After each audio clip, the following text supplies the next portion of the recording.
네, 뚜렷한 모멘텀이 없는 시장 계속해서 이어지고 있어서 오늘도 종목 고민 남겨주신 시청자분들 굉장히 많으시다고 합니다. 네. 내 종목 팔아야 하나 말아야 하나 고민되시는 분들 주저하지 마시고 아래 나가고 있는 전화번호 02-2000-4919번으로 지금 바로 연락 주시면 되고요. 네, 문자가 편하신 분들은 문자샵 2034로 고민되시는 종목 그리고 매수가 비중 남겨주시면 저희가 친절한 상담 도와드리도록 할게요. 네, 그럼 바로 첫 번째 시청자님 모셔보도록 하겠습니다. 시청자님 안녕하세요.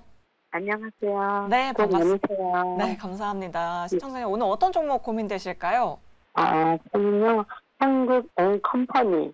네, 굉장히 핫한 종목을 가지고 계시네요. 네, 매수가랑 비중 어떻게 되실까요? 25,500원이고요. 네. 20%예요. 혹시 어제 들어가셨을까요? 아니요, 이거는 그 전에. 조금 됐어요. 오늘 들어가신 거군요, 그러면. 네네. 이 핫한 공개 매수 경영권 분쟁 이슈를 네. 갖고 있는 맞아요. 종목을 따라 들어가셨습니다. 그럼 네. 언제 매도를 해야 될지 고민이신 거죠? 네. 네, 알겠습니다. 네 분께 바로 여쭤보도록 할게요. 공개 매수 이슈가 있는 한국엔컴퍼니 과연 어떻게 해야 할지 네 분께 의견 바로 들어보도록 하죠. 팻말 바로 들어주시죠. 고민되시나 봐요. 그러니까요. 그러면 일단은 긍정 의견부터 먼저 들어보도록 하겠습니다. 네. 사실 저는 부정이 많이 나올 줄 알았거든요. 저도요. 최근에 뭐 기사도 많이 나오고 있고 뭐 선행매매에 대한 그런 이슈도 있어서 부정을 들어주지 않을까 싶었는데 두 분이나 긍정을 그러니까요. 들어주셨어요. 예병권 대표님 긍정 들어주신 이유가 있을까요? 일단 뭐 기사상으로 선행매매 살펴본다라는 기사 때문에 빠진 것 같은데 오늘은요. 이게 어찌 보면 오늘 매수하신 거는 그 기회를 잘 잡으신 거다 저는 그렇게 보고 있고 선행매매를 살펴보는 거 쉽지 않아요. 그게 이제 계좌를 다 조회를 하기 시작해야 되는데 그게 오늘 살펴본다고 해서 내일 범죄 사실이 소명되거나 이런 경우는 거의 없습니다. 없다고 보시는 게 맞아요. 그러니 이거는 시간이 굉장히 오래 걸리는 동안 결국은 형제의 난이 더 중심이 되는 그러니까 조현식하고 조현범 그 형제 한국타이어의 형제죠. 여기에 지금 싸움이 중심이 되는 상황으로 펼쳐질 수밖에 없는 거예요. 그러니까 그 과정에서 오늘 악재 비슷하게 기사가 하나 터져 나왔어요. 그러니까 이제 이거는 결국은 지금 조사는 쉽지 않은 상황에서 그냥 기사만 덜렁 나온 거예요. 이게 그렇다고 해서 지금 오늘 조사해서 내일 바로 결과 발표 나온다. 조사를 언제 할지도 모르겠는 상황에서 그 기사는 사실은 약간 주가를 눌리기 위한 기사가 아니었나. 오히려 그게 더 의심스럽습니다. 그래서 그런 부분들을 참고해 보신다면 이제 경영권 분쟁의 2차전이에요. 벌써 1차전 한번 예전에 했죠. 2차전에 돌입한 거예요. 근데 이제 2차전에 대형 그 기관을 하나 끌어들였어요. 그죠? 조현식 지금 고문이 끌어들였어요. 그러면 조현범 회장 입장에서는 나도 이대로는 가만 못 있지가 될 수밖에 없는 거예요.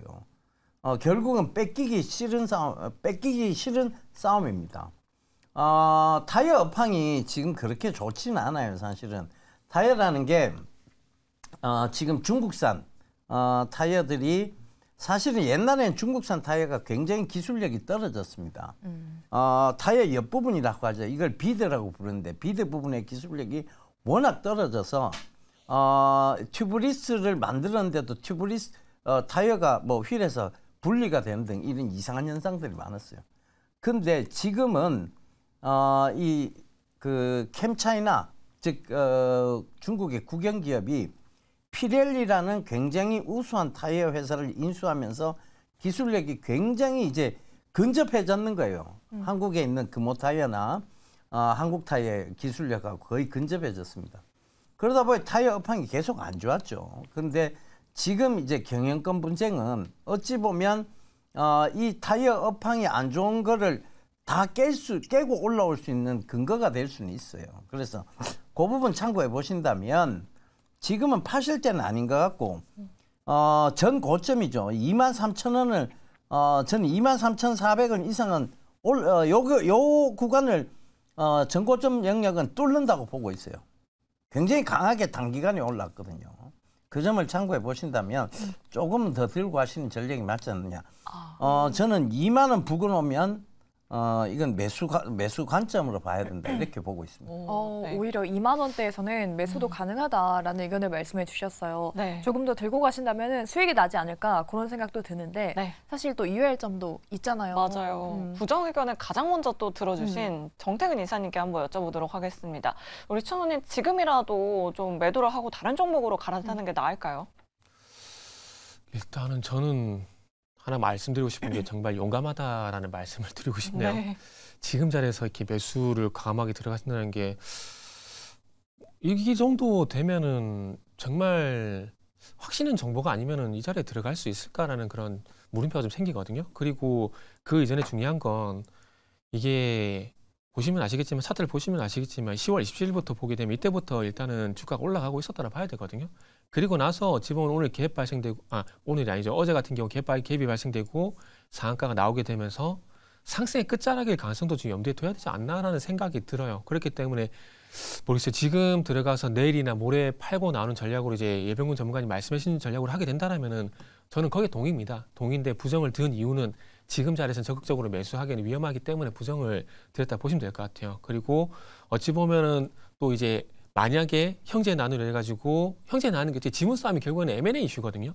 근데 아시겠지만 M&A 이슈는 길게 가는 모멘텀이 아니라 짧게 가는 모멘텀입니다. 그렇기 때문에 지금의 주가가 반응이 나왔을 때가 어찌 보면 저는 고점이라고 좀 생각이 들지 않나라는 말씀을 드려보고 싶어요. 그리고 지금까지 보기 힘들었던 가격들을 상당히 오랜만에 현재 보고 있는 상황들이거든요.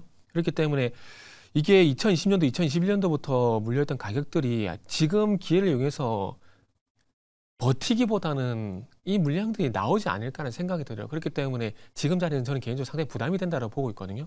그렇기 때문에 차라리 뭐 이 가격대에서 돌파가 이루어지게 되면서 추가 상승이 나오게 된다면은 그때 가서 과감하게 따라와 잡는 게 맞는 거지. 아니면은 아싸리 그냥 이전에 14,000원대나 13,000원대 미리 매수가 되셨다라면 또 얘기가 달라지겠죠. 근데 그게 아니라 지금 자리에서 굳이 매수한다라는 건 제가 볼 때 상당히 위험하다고 봅니다. 그렇기 때문에 저는 공격적인 어떤 홀딩 전략보다는 좀 리스크 관리가 좀 필요하다고 봅니다. 그렇기 때문에 지금은 예상대로 만약에 상승이 안 나오게 되면은 빨리 빠져나오는 거 외에는 방법이 저는 없다고 봅니다. 그래서 그런 관점에서 일단 부정 말씀드리도록 할게요.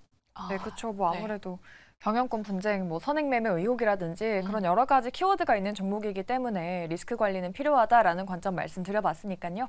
우리 시청자분께서 두 분의 의견 잘 참고하시면 좋을 것 같습니다. 네, 그럼 계속해서 다음 시청자님 바로 만나보도록 하겠습니다. 안녕하세요. 안녕하세요. 네, 반갑습니다. 네, 수고하십니다. 네, 감사합니다. 오늘 시청자님 어떤 종목 고민되실까요?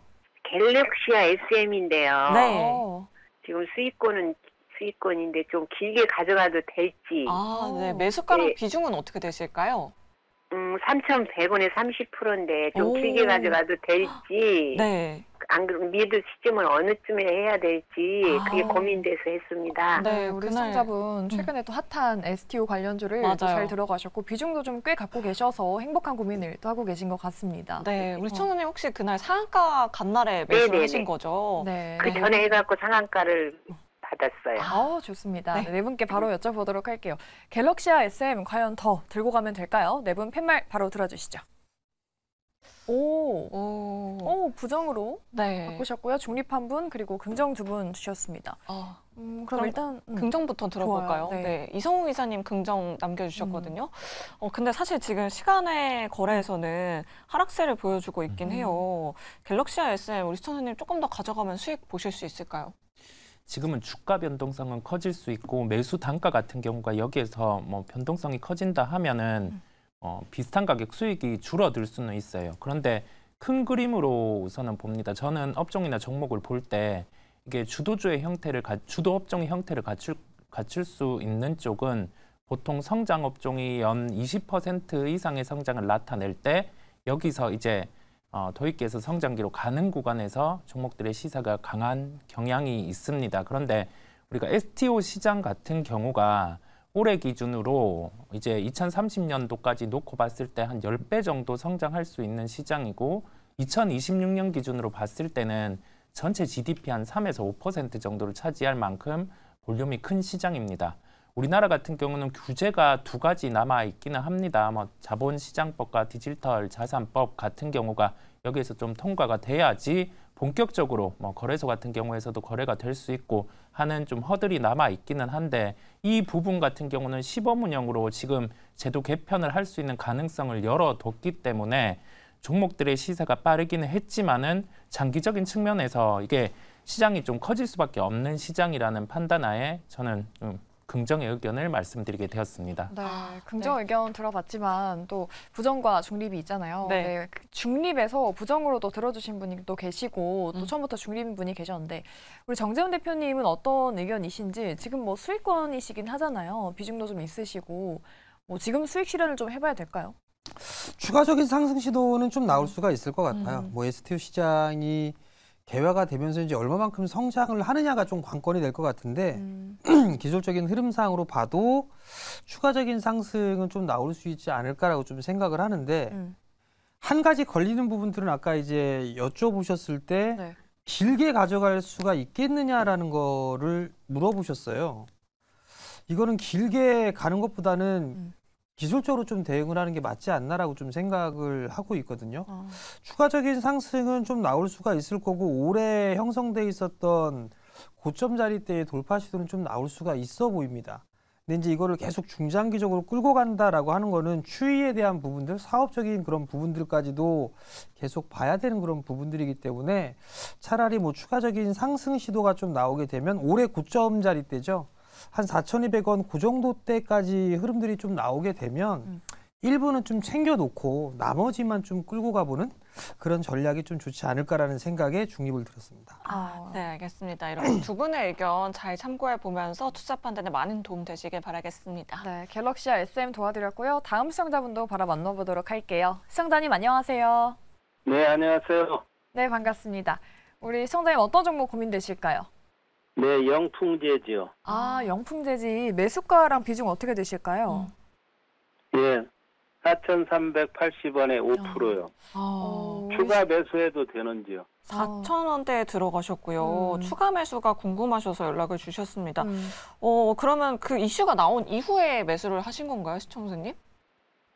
아니, 그때 하한가 계속 칠 때 그때 네. 들어갔거든요. 아, 그때 들어가셨군요. 예. 아, 네, 알겠습니다. 그렇다면 네 분 통해서 의견 빠르게 들어보도록 하겠습니다. 네. 우리 시청자님, 지금이라도 매도를 해야 할지 아니면 추가 매수가 가능할지 네 분의 의견 바로 들어볼게요. 아우, 네 분. 네. 들어달라고 하기도 전에 네. 비중을 들고 계셨어요, 사실. 사실 여러 번 하한가를 맞고서 그 이후에 우리 시청자님이 들어가셨다고 하는데 예병근 대표님 이런 부분 어떻게 생각하세요? 뭐 물론 이제 하한가가 풀릴 때의 그런 어떤 이제 단기 매매성으로 들어가는 거는 뭐 괜찮은 전략이에요. 사실. 네. 근데 이거를 단기 급등이 나오겠다고 생각하고 들어가는 거는 좋지 않은 전략입니다. 일단 시청자분께 여쭤볼게요. 영풍재지가 대한금속이 실질 사주라는 건 알고 계시죠? 최대주주. 네, 모르고 샀습니다. 아, 모르고 사셨죠? 예. 대한금속의 실질 사주가 공 대표라는 분이에요. 성이 공 씨예요. 네. 이름을 내가 여기서 다 얘기하기는 좀 힘들고. 이분이 이제 그 예전에 어떤 회사의 대표였냐면 SFC라는 회사 있어요. 충청도에 있는 태양광 회사. 근데 그게 네. 이제 상장 폐지를 당했어요. 그러니까 제가 생각했을 때 이 영풍재지가 이만큼 올라오는데 불법적인 사항이 전혀 없었겠느냐에 대한 질문에 저는 아니라고 보여집니다. 그렇다는 것은 이 와중에 지금 이 많이 하락했다고는 하지만 자, 키움증권이 4천억 넘게 손실을 봤어요. 그 다음에 반대 매매가 안 되니까. 그 다음에 명동에 한 사채 건물이 완전 박살이 났어요. 1조 가까이 손실이 났어요. 근데 이들이 악감정이 이렇게 많이 모여 있으면 누가 고발을 해도 계속 고발하겠죠, 그죠? 네. 그렇잖아요, 그죠? 근데 이게 여기서 바로 반등 찍고 올라간다? 무리 있는 의견이잖아요. 생각해 보셔도 그러시죠? 네. 그러니까 5%는 5% 정도는 뭐 이제 작은 비중이잖아요, 그죠? 예. 저라면 손절할 것 같아요. 왜냐하면 굳이 이런 종목에 내가 내 돈을, 내 피 같은 돈, 내 소중한 돈을 굳이 이런 위험한 데 가고 일해갖고 돈 벌어 온다라고 하고 싶지는 않으실 거 아니에요, 그죠? 내일에도 매도하면 좋겠어요. 저는 이게 반등이 오더라도 그건 내 거 아니다 생각하고 매도하시고 얼마든지 좋은 종목 많습니다. 굳이 왜 이런 급락이 나오면 어떤 문제의 소지가 계속 불거질 수 있는 그 회사를 반등을 올 수 있어요. 근데 그 반등 노리다가는 왜 잘못 위법사항이 나버리면 털어서 먼지 안 나오는 건데 이거 털면 먼지 많이 나올 거예요 아마. 그리고 굳이 거래 정지까지도 갈 수 있는 종목을 뭐하러 5%라도 들고 가시냐는 얘기겠죠. 제 말은. 네, 알겠습니다. 이제 이해되시죠? 네. 예. 네. 이런 거 매수하지 마세요. 네. 네, 고맙습니다. 알겠습니다. 네, 우리 시청자분 최근에 들어가셨다가 계속 밀려가지고 걱정 많으셨을 텐데 우리 예병근 대표님의 의견 잘 참고하시면 좋겠습니다. 도움 되셨길 바랄게요. 네. 지금 정태근 이사님이 손을 들어주셨는데 영풍재즈 추가적으로 또 코멘트 해주실 말씀이 있으신 것 같아요. 네. 이 사태 어떻게 보시나요? 꼭 한 말씀을 좀 드리고 싶어요. 네. 웬만하면 그냥 예병균 대표님 충분히 말씀하시니까 말씀 안 드리려고 그랬는데 네. 만약에 예병균 대표님 말씀대로 이제 매도를 하게 되면은 전 이분 당분간 주식 안 하셨으면 좋겠습니다. 당분간 하지 마시고 제가 비꼬는 건 아니고요. 제가 볼 때는 이분도 어찌 보면 소위 말하는 핫다란지 이런 걸로 들어갔지 않을까라는 그런 생각이 듭니다. 생각이 드는데 그렇게 해서 돈 벌기가 쉽지가 않습니다. 쉽지가 않고요. 그리고 아마 뭐 거래 정지 이렇게까지는 안 갈 거예요. 안 갈 건데 이 차트 좀 화면 좀 같이 볼게요. 네. 지금 영풍재지가 보시면 아시겠지만은 10월 달에 거래 하가 많기 시작했잖아요. 맞고 나서 지금 이제 주가가 안 움직이는데 그 이전에 5월 달 같은 경우 삼천리를 보게 되면은 이미 그런 현상이 나왔었거든요. 나왔었는데 중요한 건 화면에 보신 바와 같이 주가 계속 그냥 그 자리입니다. 그 자리고 중요한 건 자, 삼천리 같은 경우도 그 이전에 주가 반응이 거의 없었잖아요. 없었다가 그냥 세력들이 소위 이제 속된 한 번만 쓸게요. 일단 해먹었어요. 해먹었고 이 회사가 가치가 있어서 한 게 아니라 대주 지수도 많고 유통지수가 작다 보니까 그런 걸로 작전이 들어갔다라 보는 게 맞는 겁니다. 그러면 영풍재지 같은 경우도 앞으로 어떤 이슈가 나올지 모르는 상황에서 제가 감히 함부로 말씀드리면 좀 어폐가 있긴 하지만 영풍재지도 마찬가지지 않을까 하는 생각이 들어요. 제지산업 자체가 그렇게 유명한 건 아니잖아요. 만약에 뭐 영풍재지가 갑자기 뭐 2차 전지한다, 뭐 온 디바이스 한다 이렇게 하면 또 얘기가 달라지겠지만 그게 아니라면은 아마 쉽지가 않을 것 같아요. 그리고 그렇기 때문에 더더욱이 영풍재지는 다시 갈 가능성이 저는 없다라고 판단하고 있거든요. 이유는 간단합니다. 세력이 한번 해먹은 건 다시 건들지 않습니다. 물론 그게 시간이 걸려서 이후에 할지 모르겠지만 그리고 이걸 매도하고 난 다음에 제가 서두에 말씀드렸듯이 당분간 주식을 하지 마시고 차라리 최소한의 공부를 본인을 위한 공부를 좀 하셨으면 좋겠어요. 그러니까 종목을 들어갈 때 이 종목을 그러니까 좋은 주식, 나쁜 주식 솔직히 없어요. 삼성전자 수익 안 나면 어차피 안 좋은 주식이고요. 뭐 이런 영풍재지 같은 경우 수익 나면 좋은 주식이 되는 거거든요. 근데 중요한 건 어떤 공부를 하시냐면은 사야 될 종목과 안 사야 될 종목의 어떤 최소한의 공부는 하시고 난 다음에 주식시장에 다시 참여를 하시면 좋겠습니다. 주식시장이라는 게 뭐 우리나라가 내년에 망하는 건 아니잖아요. 그러면은 주식시장이 계속 열릴 거거든요. 그렇기 때문에 당분간은 하지 마시고 최소한의 사야 될 주식, 사면 안 된 주식 그 기준이라도 만들 수 있는 최소한의 공부를 하시고 난 다음에 다시 좀 주식 하시면 어떨까라는 그런 조언을 좀 드리도록 할게요.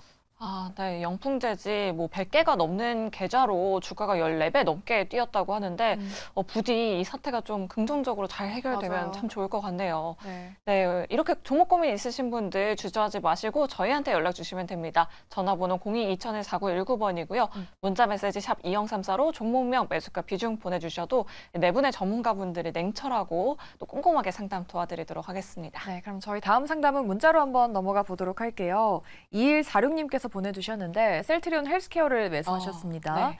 매수가가 73,300원이고 비중은 40%. 비중이 좀 있으셔가지고 고민이 많이 된다라고 하셨어요. 네. 진단 부탁드립니다라고 하셨는데 네. 최근에 들어가신 것 같긴 해요. 맞아요. 뭐 셀트리온 헬스케어도 사실 저희 주상전화 단골 종목이기도 한데 최근에 기관 쪽에서 매도를 하고 있는데 외국인은 수급이 계속해서 들어오고 있더라고요. 엇갈리는 수급을 어떻게 봐야 할지. 도대체 언제쯤 올라갈 수 있을지 네 분 통해서 바로 들어보도록 하겠습니다. 네 분 준비되셨으면 팻말 들어주시죠. 이 종목에 대해서는 네 분이 또 미리 또 들어주셨어요. 그러니까요. 초긍정이신 것 같은데. 네. 그럼 제일 먼저 팻말을 들어주신 정재훈 대표님께 여쭤볼게요. 좀 걱정이 된다고 하시긴 하셨는데 걱정 필요 없을까요? 걱정을 왜 하는지 모르겠어요. 비중이 40% 매수를 하셔서 그런 것 같은데 아마 초보분이실 거예요. 셀트리온 헬스케어 없어집니다. 합병이 돼요. 네. 이거 보고 계시는 분은 합병이 되는데 셀트리온 그룹, 셀트리온 주식으로 아마 주게 될 거예요. 그러면 이게 0.45주 정도 되는데 어찌됐든 소멸법인이 되고 셀트리온 주식으로 바뀔 건데 이게 다다음 주부터 거래가 아마 정지가 될 겁니다. 근데 셀트리온 쪽의 주식을 갖게 되면 이제 셀트리온 헬스케어를 볼 필요성은 없을 것 같고요. 셀트리온을 좀 봐야 될 것 같은데 주가에 올라간 게 없어요.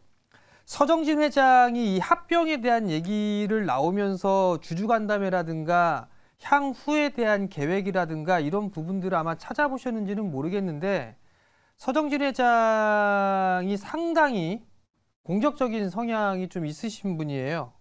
그렇기 때문에 자사주 매입 계속했었죠. 합병한다고 하더라도. 그다음에 자사주 그 주식 청구를 한다 하더라도 1조가 넘어간다 하더라도 다 받았겠다라고까지 얘기를 했었고요. 그리고 또 하나는 내년도부터 시작해서 계속적으로 좀 성장해 나갈 폭이 좀 상당히 많습니다. 그렇기 때문에 지금 주가가 밀린다고 해서 크게 걱정하거나 그럴 필요성은 없을 것 같고요. 그냥 가져가세요. 내년까지. 적어도 셀트리온 주식으로 20만 원 이상은 갈 겁니다. 넘어갈 거예요. 충분히 넘어가고 남을 거니까 그냥 신경 끄지 마시고 본업에 좀 충실하시는 게 좋을 것 같습니다. 네, 정말 초긍정. 네. 이게 주가에 좀 민감하신 분 같아요. 그렇죠. 거기에다 이제 셀트리온 홀딩스까지 상장을 하고 네. 제약까지도 또 합병을 할 거란 말이에요. 가만히 있지는 않을 겁니다. 셀트리온 그룹주들. 셀트리온 그룹주 합병에 대한 기대감이 정말 큰 것 같습니다. 네. 뭐 최근에 합병 기대감 덕분에 잘 올라와 주다가 약간 꺾였지만 걱정할 필요 없다라고 말씀해 주셨으니까 네. 우리 시청자분 셀트리온 헬스케어 꼭 수익 내시길 바라겠습니다. 네, 그럼 계속해서 다음 상담 바로 이어가 보도록 하겠습니다. 이 종목도 요즘 굉장히 핫한 종목이고 뉴스에서 굉장히 많이 나오는 종목인데 네. 0703번님께서 카카오를 가지고 계십니다. 65,000원에 7% 비중 보유하고 계시는데요. 바닥 지지하고 가는 것 같아서 8% 정도 더 사서 매수가를 낮추고 싶은데 어떻게 보시나요? 라고 이렇게 문자 메시지 보내주셨네요. 지금 5만 원대니까 네. 비중을 한 15%까지 늘리시는 게 어떻겠냐라는 질문이신데 한번 네 분께 여쭤보도록 할게요. 카카오는 어떻게 봐야 할지 비중 확대 가능할까요? 팻말 바로 들어주시죠. 좀 애매하긴 한가 봐요. 그러니까요. 세 분이 중립 그리고 부정 의견 들어주셨는데 추가 매수 가능한지 이성우 이사님께 여쭤볼게요. 좀 부정 의견이신데 카카오는 좀 냅둘까요? 지금 플랫폼사들이 우선은 구조조정이 단행이 돼서 비용적인 통제가 나타나고 여기에서 2017년에서 2019년 구간이죠. 이때 구간에 밸류를 받던 하단까지 지금 빠져 있습니다. 네이버도 그렇고 그다음에 카카오도 그렇고 아프리카 TV도 그랬었어요. 그런 상황 안에서 지금 그 AI 단으로 매출이 발생할 수 있는 구조를 갖춘 기업이 뭔가라는 고민이 필요합니다. 그게 네이버거든요. 그렇다 보니까 저는 길게 말씀드리기보다 한번 저를 신뢰하고 카카오에서 네이버로 교체 매매를 해서 가시면 지금의 손실이 만회가 되실 거예요. 네. 카카오보다는 네이버 플랫폼 사업을 쪽을 보려면 네이버를 지켜보자라고 이렇게 말씀해 주셨는데 예병군 대표님께서도 이렇게 긍정의 의견을 이렇게 주셨어요. 대표님도 동일한 생각이신가요? 네, 저는 이미 이 주상전화 프로그램에서 예전에 한번 말씀드렸죠. 카카오보다는 네이버다. 이런 얘기를 몇 번이나 드렸었는데 의견에 동의를 합니다. 그러니까 지금 카카오는 어찌 보면 표적, 타겟, 공격 대상 이렇게 보여요. 신문을 읽을 때마다 왜 이렇게 카카오를 못 잡아먹어서 안달이지라는 생각이 들 정도로 굳이 그러면 지금 어찌 보면 수사 대상에 올라 있고 언제든지 이 수사 대상에 그러니까 이게 아무 문제가 없을 때는요 수사 대상에 올라 있어도 그래 뭐 이게 될 수 있지만 수사 대상에 올라 있으니까 언제든지 악재가 튀어나올 수 있다는 얘기잖아요. 사실 솔직히 말씀드리면 그럼 굳이 이쪽에 가 있을 이유가 있을까요? 그럼 뭐 급락이 나올 때 이게 기회다라고 추가 매수를 하는 건 모르겠지만 이게 장기적으로 좋을 것이다. 물론 카카오가 이대로 사라질 기업은 아니에요. 근데 이렇게 지금 단기적으로 봤을 때 공격 대상이고 표적이고 어찌됐든 이렇게 보여질 때 굳이 이거보다는 지금 평탄하게 매출이 늘고 있는 쪽, 이커머스 쪽도 굉장히 성장하고 있는 쪽, 네이버 쪽이 훨씬 나아 보입니다. 사실 많은 분들이 좀 동일한 의견이신 것 같아요. 카카오랑 네이버를 굳이 비교하자면 카카오보다는 네이버 쪽이 낫다라는 분들도 많이 말씀해 주시니까 우리 시청자분 잘 참고해 보시면 좋을 것 같고요. 다음 문자로 한번 넘어가 보도록 할게요. 네. 우리 6654님께서 LS 전선 아시아를 들고 계시는데 17,230원에 비중은 30%. 본인도 알고 계시는데 네. 위험한 매수를 하셨다라고 하시네요. 네. 뭐 수익 중이긴 한데 더 올라갈지 여쭤보십니다. 오늘 또 급등이 나왔잖아요. 그러니까요. 우리 시청자님 매수가를 보니까 아마 오늘 들어가신 것 같아요. 오늘 뭐 히토류 사업을 신사업으로 측정하겠다라고 네. 이렇게 밝히면서 오늘 주가 상승 탄력이 굉장히 컸었는데 추가적인 상승 가능할지 네 분 통해서 바로 들어보도록 할게요. 네 분 준비되셨으면 팻말 들어주시죠. 오, 월공종 네. 나왔네요. 정태근 이사님께서 뭐라고 하시는 것 같은데 네. 잘 팔면 된다라고 하셨어요. 긍정에서 부정으로 바뀌었네요, 이사님. 제가 대단합니다. 네. 너무 자꾸 다른 분들이 좋게 말씀해 주셔가지고 그래서 한 사람은 그래도 부정으로 이해해야 되지 않을까라는 네. 근데 부정이긴 하지만 네. 기분 좋게 이게 수익 잘 내고 나오시라는 의미에서 부정이니까 그렇게 기분 나빠하실 필요는 없어요.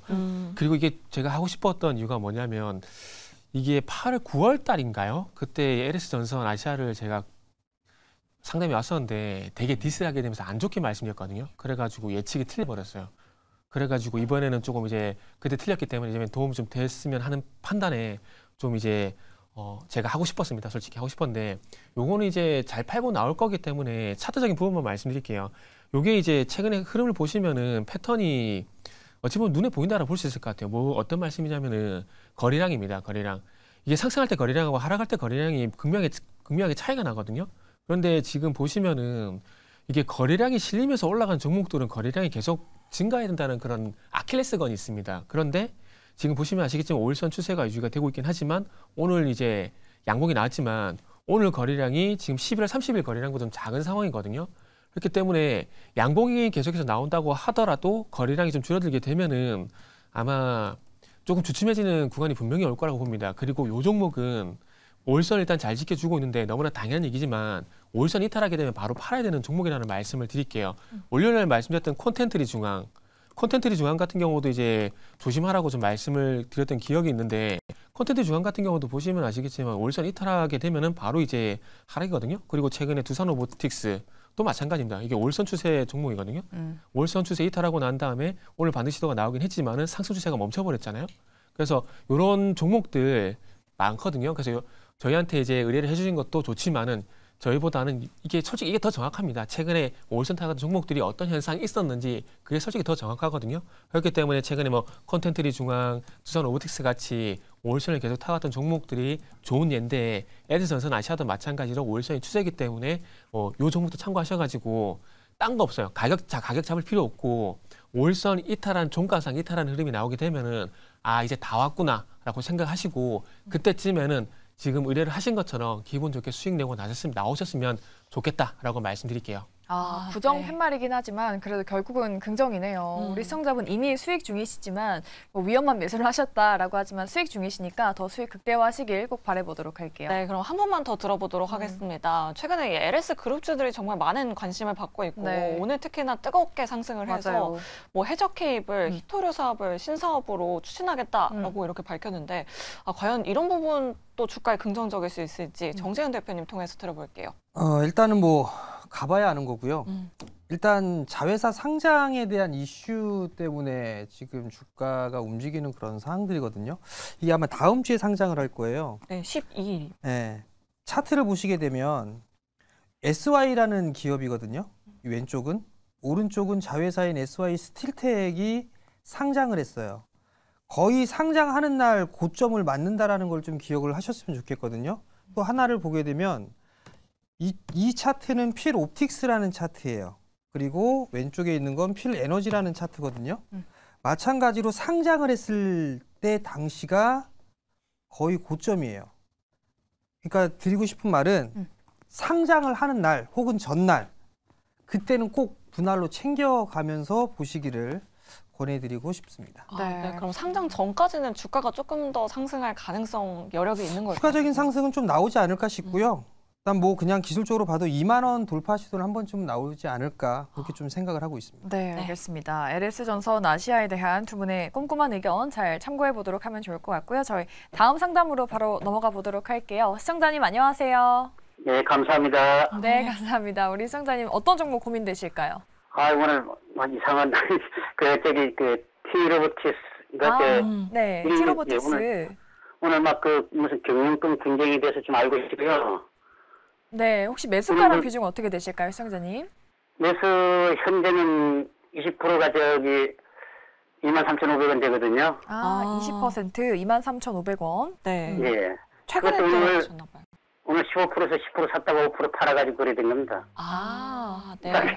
오늘 장 초반에 좀 많이 밀리던데 그래도 좀 좀 샀다가 10% 샀다가 5% 팔았거든요. 그래서 20% 만들어놨어요. 네, 알겠습니다. 비중 20% 이걸 가지고 계시고요. 무슨 경영권 분쟁은 뭐 이상한 얘기를 해가지고 잘 그 이해가 안 가지고요. 네, 알겠습니다. 그럼 네 분 통해서 의견 빠르게 들어보도록 할게요. 네 분 준비되셨으면 팻말 들어주시죠. T로보틱스, 긍정 두 분 그리고 중립 두 분 나왔습니다. 네. 긍정부터 한번 들어볼게요. 네. 우리 예병근 대표님이 긍정을 들어주셨는데 뭐 오늘 좀 많이 밀리긴 했는데 양봉으로 마감을 했잖아요. 그렇죠. 이게 이제 우려죠. 사실은 우려인데 이게 뭐냐면 공시 내용을 한번 보시면 127만 7천 주, 7,337주. 이게 3호 12가 전환이 되는 거예요. 이게 만기 담보부 사채인데 이 발행 가액이 전환 가액이 얼마냐면 6,263원입니다. 그럼 지금 가격으로 따져도 거의 200% 이상 되는 가격이죠. 그죠? 그러니까 이제 어찌됐든 200% 이상이니까 전환되자마자 물량이 쏟아져 나오지 않겠나에 대한 우려예요. 이게 언제 상장이 되느냐면 12월 8일 그러니까 금요일이죠. 근데 사실은 금요일 날 상장되지만 공매도는 오늘부터 가능해요. 그러니까 오늘 물량이 나왔으면 오늘 나왔는 거예요, 이미. 근데 당분간은 아마 물량에 대한 부담이 약간은 있을 거예요. 이게 전화를 딱 했는데 이미 3배 수익 중이야. 팔고 싶지 않을까요? 그죠? 200% 이상 수익 중이면 어떨 것 같으세요? 네, 팔 것 같아요. 네. 그러니까 그런 부분들이 결국은 약간의 물량 부담은 있는데 T로보틱스가 워낙 실적도 좋고 미래 성장성이 강하다 보니 그 구간을 참아내면 다시 상승을 온다고 보여집니다. 근데 그 구간까지가 굉장히 힘들 거예요. 사실 오늘 아침에 이게 많이 빠질 때 오늘부터 물량이 확 나오는가 싶었는데 그렇지는 않더라고요. 저는 이거 오늘 보고 있었던 종목이에요.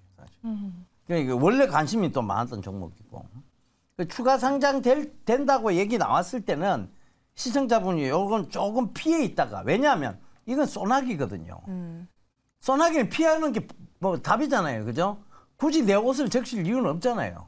그러니까 이런 기사 나오면 살짝 피해 있다가 다시 잡는 게 맞기는 맞아요. 원래는. 근데 이왕 뭐 이미 들고 계신 거 그리고 손실이 지금 지나셔서 여기서 굳이 팔아갖고 뭐 기간이 정해져 있는 돈이라면 당분간은 가기 힘드니 좀 팔아서 어떤 현금화 시켜 놓는 게 맞지만은 기간이 정해져 있는 돈이 아니라면 굳이 여기서 팔 이유가 있을까? 왜냐하면 이미 오늘부터 매도가 가능했는데 이미 물량 나올 건 나왔다는 얘기거든요. 팔 사람은 팔았다는 얘기예요. 근데 당분간은 아마 시장에서 해석을 그렇게 할 거예요. 항상 물량에 대한 부담 때문에 사는 사람이 적을 거란 얘기죠. 그것 때문에 그래요. 아시겠죠? 네, 이렇게 조금 악재가 남아있을 때는 좀 피해 있다가 담는 게 맞지만 굳이 지금 매도할 만한 이유가 없으시다면 조금 기다리신다면 매수가까지 올라오지 않을까 그런 기대를 한번 걸어보도록 할게요. 네, 이렇게 T로보틱스에 대한 상담 들어봤고요. 자, 계속해서 다음 시청자님 바로 모셔보도록 하겠습니다. 안녕하세요. 예, 안녕하세요. 네, 반갑습니다. 오늘 어떤 종목 고민되실까요? 강원랜드요. 매수가랑 비중은 어떻게 되실까요? 16,400원에 한 15% 정도 됩니다. 조금 되셨네요, 시청자님. 예. 그래도 최근 매수가랑 조금은 차이가 없고 오늘 그래도 2%대로 올라와서 그래도 기분 좋게 좀 마무리를 하셨을 것 같아요. 어제 매수가 가까이 올라오기 때문에 이거 어떻게 해야 되나 해가지고 일단 고민하고 있었거든요. 언제쯤 수익 실현할 수 있을지 네 분께 여쭤보도록 할게요. 강원랜드 어떻게 봐야 할까요? 팻말 준비되셨으면 바로 들어주시죠. 중립 두 분, 그리고 긍정 두 분 나왔습니다. 네, 그러면 일단은 중립을 들어보도록 할게요. 사실 강원랜드 차트를 보니까 정말 많이 빠졌고 맞아요. 최근에 외국인 기관 수급이 많이 들어와서 이 종목도 괜찮을 것 같다 이런 생각도 개인적으로 들거든요. 정태근 이사님 중립 남겨주셨는데 강원랜드 어떻게 보면 좋을까요? 저는 개인적으로 강원랜드가 지금 이제 좀 바닥이 잡히는 게 상대적으로 롯데관광개발은 이제 파라다이스가 못 가서라고 생각을 하고 있습니다. 이 종목이 왜 그렇게 말씀을 드리냐면은 이게 지금 이제 파라다이스 차트도 보게 되면 올해 8월달에 중국인 관광객 관광 재개가 되게 되면서 이게 반등이 나왔었잖아요. 그리고 이제 롯데관광개발 또 볼게요. 이것도 마찬가지로 반응이 나왔었거든요. 보시면 아시겠지만은 롯데관광개발도 이렇게 상승 나왔어요. 그러고 난 다음에 쭉 이제 떨어져 버렸는데 예상외로 그렇게 효과가 크지 않다. 그렇다고 보기에는 롯데관광개발 실적이 상당히 괜찮은데 그런 뉴스 기사가 나오게 되면서 이렇게 밀려버렸거든요.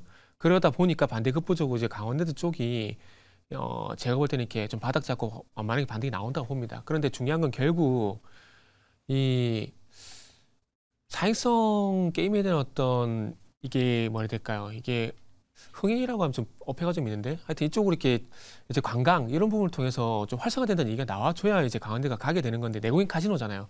해야 되는데 제가 봤을 때는 그렇게 될 만한 이슈거리가 없다라고 봅니다. 그러다 보니까 아마 제 개인적인 생각에는 뭐 기술적 반등이 나올 거라 생각이 들고 그래서 그 기술적 반등을 이용해 가지고 이제 잘 팔고 나오시면은 정말 좋지 않을까. 그러니까 추세적인 상승보다는 기술적 반등으로 끝이 날 것 같다는 판단이 들다 보니까 중립이라는 의견을 드렸다 보시면 될 것 같아요. 그렇기 때문에 뭐 당장에 그렇다고 하더라도 당장에 파는 것은 아니고 뭐 저 개인적인 생각이긴 하지만 아마 최대치 반등이 나온다라도 아마 17,000원 이상? 17,000에서 18,000원 정도 아마 나오지 않을까라고 생각이 됩니다. 만약에 제 예상대로 기술적 반등이 끝이 나게 된다면요. 근데 기술적 반등으로 끝이 난다라고 생각하는 것들은 좀 전에 말씀드렸듯이 이 중국인 관광객이었던 기대감이 상대적으로 떨어지다 보니까 롯데관광개발, 파라다이스의 주가가 안 좋다 보니까 강원랜드 쪽으로 조금 시선이 옮겨갔다라고 보면 될 것 같고 그리고 이제 연말에 이제 외국인들이 들어간다라는 건 뭐 저도 쓰고 좀 봐야 되겠지만은 외국인들이 이제 들어가게 된다라는 것들은 이게 강원랜드 같은 경우는 아시겠지만 배당 말고는 이슈가 없거든요. 그렇기 때문에 아마 그런 것도 좀 작용이 되지 않나라고 좀 봅니다. 그래서 어쨌든 중요한 건 외국인 수급이 최근부터 들어오고 있잖아요. 그러면 외국인 수급과 똑같이 대응을 하시면 됩니다. 지금 사니까 어쨌든 올라가는 거고 그리고 그 반대로 얘기해 보자면은 얘네들이 이제 매수에서 매도로 전환되게 되면은 당연히 주가는 추가 상승이 제한다는 얘기거든요. 그렇기 때문에 간단합니다. 일단은 목표가를 17,000원 이상 잡으시고요. 17,000원 이상에서 어쨌든 잘 팔고 나온다라고 생각을 하시고 대신에 바로미터를 외국인의 수급과 동조하면서 대응을 하시면은 제가 봤을 때는 수익률이 그렇게 뭐 대박 수익은 아니겠지만 그래도 잘 팔고 나올 수 있다라고 좀 말씀을 드리도록 할게요. 네. 외국인의 수급 흐름을 보면서 지켜봐야 한다. 그래도 17,000원 부근까지 말씀해 주셨으니까요. 우리 시청자분 강원랜드로 꼭 수익 보셨으면 좋겠습니다. 네, 그럼 계속해서 다음 시청자님 바로 만나보도록 하겠습니다. 안녕하세요. 안녕하세요. 네, 반갑습니다. 우리 시청자님 어떤 종목 가지고 계실까요? 삼부토건이요. 네, 매수가랑 비중은 어떻게 되실까요? 220원, 2,820원이요, 시청자님. 2,820원에 네. 한 15%나 된가? 그래요. 최근에 들어가셨어요, 시청자님? 아니요. 오래됐어요. 오래되셨는데 그럼 매도 타이밍을 놓치신 걸까요, 시청자님? 예, 최근에 한번 오던데 나는 수익이 혹시 날 수 있을려나 하고 기다렸다가 그냥 밀린 거예요. 다시 이렇게 밀려버려요. 5,500원까지도 갔었는데. 그러니까요. 네. 그럼 네 분 통해서 빠르게 들어보도록 하겠습니다. 네 분 준비되셨으면 팻말 들어주시죠. 과연 아쉽게 파란색이 많았는데 또 한 분이 다시 긍정으로 돌려주셨어요. 그럼 가장 먼저 부정을 들어주신 예병근 대표님 통해서 들어보도록 하겠습니다. 삼부토건도 참 모멘텀으로 많이 올랐던 테마성이 좀 짙은 종목이긴 하잖아요. 이게 이게 세 회사를 같이 봐야 돼요. 웰바이오텍이라는 회사가 있는데 이게 이제 구세현 대표가 있는 회사고 이 웰바이오텍의 출자 구조로 인수한 회사가 자한 코스메틱이라고 있었어요. 그 자한 코스메틱이 사명을 바꿔서 DYD로 사명을 바꿨습니다. DYD가 뭐 하는 회사냐? 대한건설이죠. 대한건설인데 이 DYD 출자 구조로 해서 인수한 회사가 또 삼부토건이에요. 그러니까 이 세 회사가 지금 어찌 보면 사주가 같다라고 보시면 돼요. 제가 한 2번 정도 만나 뵀는데 이분은 굉장히 순진해요. 사실. 이분은 굉장히 순진합니다. 예, 순박하신 분이에요. 근데 지금 여기에 대표이사로 있으신 분들이 제가 봤을 때 그렇게 순박하지 않아요. 그러니까 지금 항상 어떤 식이냐면 초반에 이제 인수할 때 주가를 한번 띄워요. 인수할 때 보세요. DYD도 인수할 때 주가 한번 띄우거든요. 그럼 계속 죽여요. 그죠? 웰바이오텍은 이때까지 사업을 하면서 제대로 진행한 적이 없습니다. 최근에 M&A사를 하면서 쭉 뛰었다가 또 죽였어요. 그죠? 삼부토건도 처음에 인수, 즉 M&A 할 때 훅 뛰었다가 또 죽였어요. 이게 사실은 주식도 흔적이라는 게 있거든요. 유명한 칼잡이의 칼잡이의 상처는 도흔이라고 해서 그 흔적이 남는답니다. 근데 주식도 주인에 따라서 흔적이 남아요. 근데 제가 봤을 때 이 주인의 성향이 워낙 비슷해. 그렇다는 것은 지금은 오를 가능성보다는 떨어질 가능성이 훨씬 높다고 보이는 거예요. 그래서 저는 우리나라의 토건회사 가지고 있으면 좋죠. 건설회사가. 그런데 주가는 안 올라올 것 같아요. 그래서 다른 종목 교체 매매 하셨으면 좋겠습니다. 네, 알겠습니다. 네. 삼부토건 교체 매매에 대한 부분 말씀해 주셨어요. 우리 시청자분 좀 많이 걱정되시겠지만 참고하시면서 대응해 보시면 좋을 것 같습니다. 네, 그럼 계속해서 다음 문자 상담 바로 이어가 보도록 할게요. 3086번님께서 카페 24를 가지고 계십니다. 14,700원을 20% 비중 보유를 하고 계신데 네. 정말 엄청나게 수익 중이시고요. 네, 어떻게 할지 몰라서 진짜 부탁드립니다라고 하셨는데 너무나 행복한 고민이십니다. 우리 시청자님. 과연 어떻게 해야 될지 카페 24 네 분 통해서 의견 들어보도록 할게요. 팻말 바로 들어주시죠. 역시 올 긍정입니다. 네. 오늘 상한가로 마감을 되기도 했고요. 그런데 과연 내일 시장에서는 어떨지가 참 궁금한 것 같아요. 그러니까요. 이성홍 이사님께 여쭤볼게요. 카페 24 우리 시청자분 어느 정도 부근에서 수익을 실현해야 될지 행복한 고민에 답을 좀 내려주신다면? 구글의 투자한 단가라든지 그런 부분을 따지기보단 우선은 시장에서 차트의 흐름들을 볼 필요가 있을 것 같아요. 대량 거래 같은 경우가 10월 31일에 발생을 했고 그러면서 한번 조정을 받았다가 주가는 올라갔어요. 이 부분 같은 경우는 뭔가를 아는 측면도 있었겠죠. 아는 측면에서 흘러가다가 그 뉴스가 나오고는 물량이 우선은 크게 나온 게 없습니다. 그러면 내일 한 번 더 상한가를 터치는 할 수 있어요. 그리고 나서 보통 한 3거래일 정도째에서는 변동성이 커질 수 있습니다. 한 30% 정도 기본 좀 상승할 수 있는 여력은 있는 모습을 말씀을 드리고 싶어요. 이거는 어찌 보면 오늘이 만약에 상한가를 풀리고 흘러갔다라고 하면은 조금은 불편할 수는 있는데 그렇지 않은 흐름이 나왔기에 추가적인 상승 가능한 면을 열어둡니다. 네, 알겠습니다. 추가적으로 상승 가능하다라고 이렇게 말씀해 주셨고요. 우리 시청자님 지금 수익 보고 계시지만 조금 더 홀딩하는 관점 이렇게 잘 챙겨보시면 좋을 것 같습니다. 네, 저희 다음은 유튜브로 한번 넘어가 볼게요. 우리 이혜정님께서 보내주셨는데 RBW를 갖고 계시고 5,888원 그리고 6.94% 비중입니다.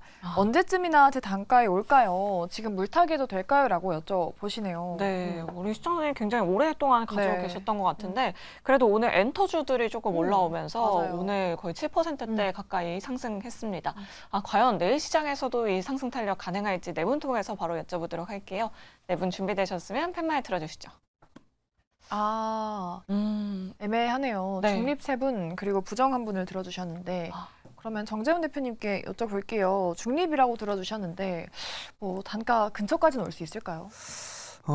일단 오늘 좀 반등이 좀 나왔는데요. 5,900원짜리대에서 좀 매수를 하신 것 같아요. 그러면 무상증자도 좀 받으신 게 아닌가라는 좀 생각이 들거든요. 5,800원대니까. 네. 그럼 그 소식에 아마 매수를 하시지 않았나라는 생각도 좀 들긴 합니다. 그 말씀드리고 싶은 건 무상증자가 이게 호재가 전혀 아니거든요. 네. 근데 이게 시장에서는 다 호재로 좀 받아들이고 있는데 물량이 좀 늘어나는 그런 부분들이기 때문에 호재로 생각할 수는 없는 그런 상황들이에요. 근데도 일단 개인 투자자분들 무상증자 하면 다 좋다라고 좀 생각들 하시는데 절대 그렇지가 않다라는 걸 좀 기억을 하시면 좋을 것 같고요. 시간이 좀 걸릴 거예요. 시간이 좀 걸릴 거지만 주가가 좀 빠져 있던 만큼 아마 4,500원대 4,500원에서 5,000원 요 언저리 때는 다시 한번 반등의 흐름들이 좀 나올 겁니다. 시간이 좀 걸린다 하더라도. 그럼 그때 좀 매도를 하고 나오시는 게 좋지 않을까라고 좀 생각을 하고요. 비중이 지금 7% 정도밖에 안 돼요. 그럼 만약에 이거를 좀 잘 빠져나가고 싶다라고 하게 된다면 3,500원 이하, 3,500원에서 3,300원 그 정도 때가 오게 되면 보유하고 있는 비중만큼만 한번 좀 매수를 해보세요. 그러면 아마 단가가 조금 낮아질 겁니다. 그럼 낮아지게 한 4,600원, 4,700원 정도로 단가가 좀 낮춰질 것 같거든요. 그러면 손실 보고 딱 나오진 않을 것 같아요. 딱 익절 정도 그냥 본전치기는 할 수 있을 것 같으니까 그렇게 좀 하시면 좋을 것 같습니다. 그래도 네. 다행히 뭐 큰 손실까지는 아니어도 익절 정도는 가능하지 않을까 그런 의견 주셨으니까 RBW의 흐름 잘 체크하시면서 대응 전략 만들어 나가셨으면 좋겠습니다. 네, 저희 종목 상담 여기서 이만 마무리하도록 하겠고요. 최근에 시장에 조금 부진한 모습 보여주고 있어서 네. 전략이 더욱더 중요할 것 같습니다. 정태근 이사님의 내일장 한 줄 전략부터 들어보도록 할게요. 네, 저는 이렇게 좀 말씀드리고 싶어요. 급할 필요가 없다. 제가 왜 이 말씀드리냐면은 그 최근에 시장의 순환매가 정말 빨리 돌아가고 있죠. 뭐 많이 갈 것도 없이 지난주 주 후반부터 보게 되면은 STO 갔다가 요소수가 갔다가 어제 진단키트 그리고 아침쪽에 마스크 관련주 또 오후가 되니 그러면서 이제 또 이제 비트코인 관련주들 그리고 오후에는 또 음반 관련주들 계속 많이 바뀌고 있잖아요.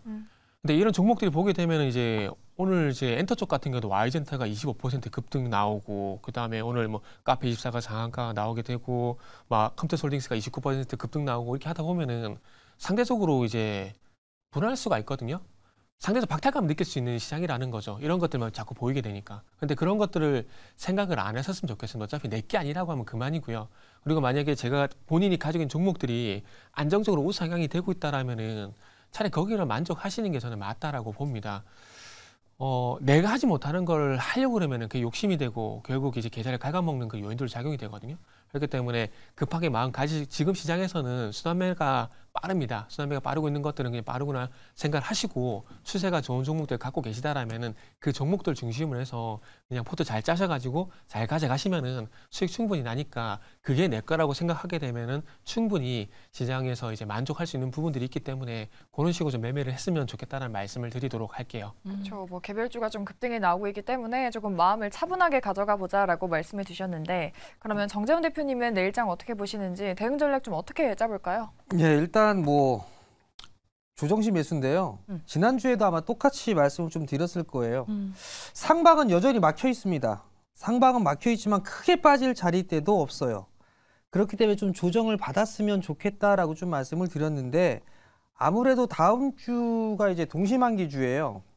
동시만기주니까 조정을 좀 받을 수도 있습니다. 그러면 매도를 하는 게 아니라 매수로 좀 대응을 해야 된다라는 부분들을 좀 말씀을 드리고 싶고요. 조정을 받고 다시 움직이는 그런 모습들이 좀 나오게 되면 아마 종목장이 좀 더 이어질 가능성이 좀 높습니다. 그렇기 때문에 조정을 좀 받는다라면 일단 매수관 쪽으로 보고 그 다음에 내가 주식을 좀 가지고 있다라고 하게 된다라면 좀 더 가져가 보는 전략이 좀 좋지 않나라고 좀 보여지고요.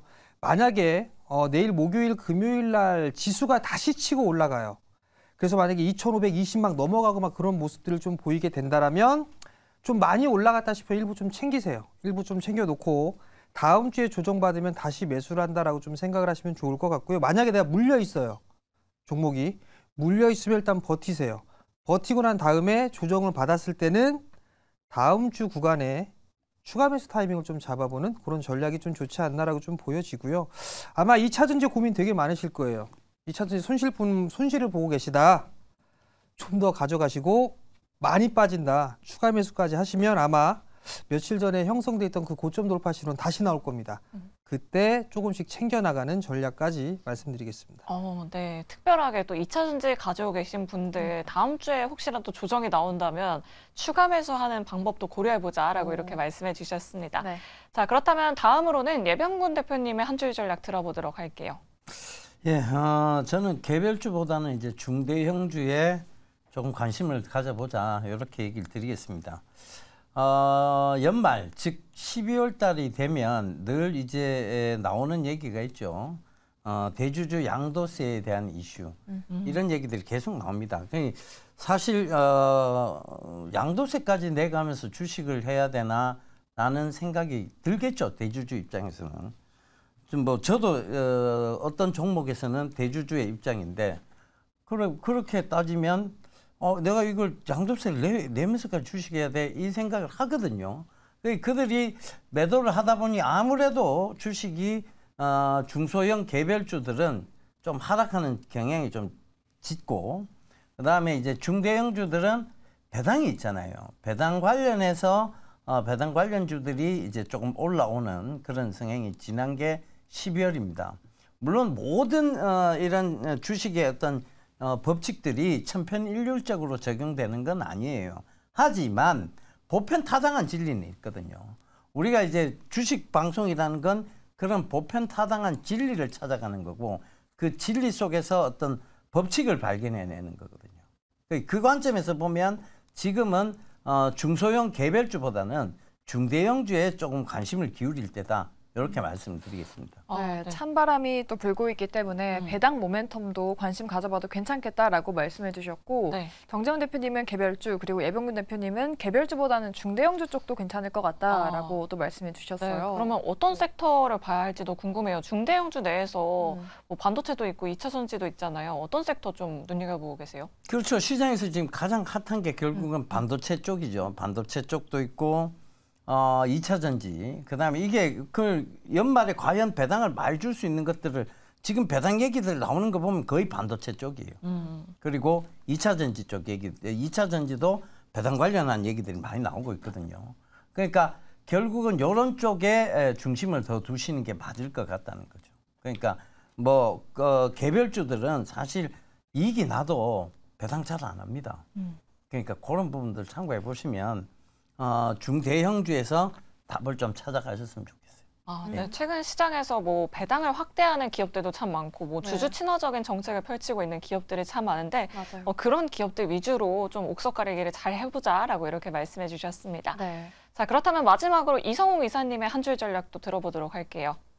우리가 12월장 같은 경우는 뭐 수급의 이슈도 있고 그다음에 금융투자 주체 같은 경우가 배당 차익 거래가 들어가기 때문에 금융투자 주체의 매수가 이어지고 나서는 말경에 가서는 매도가 출회되기 마련입니다. 그랬을 때 배당과 관련된 종목 이외에도 변동성이 커질 수 있습니다. 그렇다 보니까 우선은 양도세가 확정되지는 않았지만은 기존과 동일하게 흘러갈 가능성이 높을 것으로 같아요. 그렇다 보니 우리가 지금부터 봐야 할 점은 1월을 기점으로 해서 한 3배에서 5배 정도 오른 종목 같은 경우는 뭐 다음 분기의 실적 또는 내년의 실적이 좋은 상황임에도 불구하고 주가의 변동성은 커질 수 있습니다. 그런 부분을 먼저 염두에 둘 필요가 있고 여기에서 매도가 출회된 종목 같은 경우는 보통 원래는 한 2거래일 정도를 남기고 즉 이제 그 양도세가 해당되는 부분에 2거래일 정도가 남기고 보통 매수가 들어왔는데 지금은 미리 비워놓는 그런 대응을 하다 보니까 한 2주 정도 전부터도 매수가 들어오는 경우가 있어요. 그렇다 보니 여기에 대해서 좀 급락의 형태가 나올 때 또는 뭐 수급에 대해서 우리가 보지 못한 수급의 이탈이 나올 때 같은 경우는 매수로 활용할 수 있다는 점까지 함께 열어둘 수 있겠습니다. 그리고 이 배당과 관련된 부분은 먼저 오늘 반응하기 시작한 게 금융주 같은 경우가 주가의 반응이 나타나기 시작했고 특히 메리츠 금융지주 같은 경우는 배당 정책과 관련해서 시가 배당률 올해는 9%, 내년은 11%로 상향을 한다는 이야기를 했습니다. 그렇다 보니 금융주가 먼저 여기에 대한 반응을 하고 전통적으로 배당이 높은 종목들 같은 경우는 뭐 우선주의 형태를 갖추고 있는 쪽도 있습니다. 다만 따져봐야 될 점은 뭐냐라고 하면은 단순히 여기에서 분기 실적의 역성장이 나오는데 배당률만 높은 종목 같은 경우는 배당 락이 나오고 나서 되려 배당에 대한 부분보다 손실이 더 커질 수 있습니다. 그렇다 보니 여기에서 가장 중심으로 체크해야 할 점은 뭐 분기의 이익 성장이 그래도 답보되는 종목 같은 경우를 배당 플레이를 함께 하는 게 낫다라는 말씀을 드릴 수 있겠어요.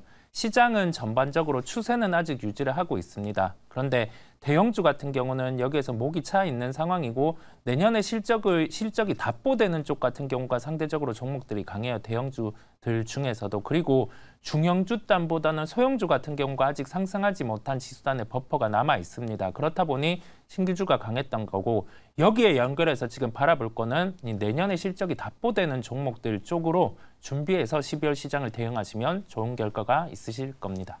금융주 같은 경우에는 약간 정부의 그런 압박에 조금 그래 눌린 것 같아요. 네, 좀 그런 면이 있습니다. 네. 은행주 같은 경우. 알겠습니다. 두 분 모두 배당주 좋게 보고 계신 만큼 금융주 또 그 안에서 증권업종 계속해서 눈여겨보시면 좋을 것 같습니다. 네, 이렇게 오늘 주식상담전화, 주상전화 저희가 준비한 내용은 여기까지고요. 저희는 내일 이 시간에 다시 돌아오도록 할게요.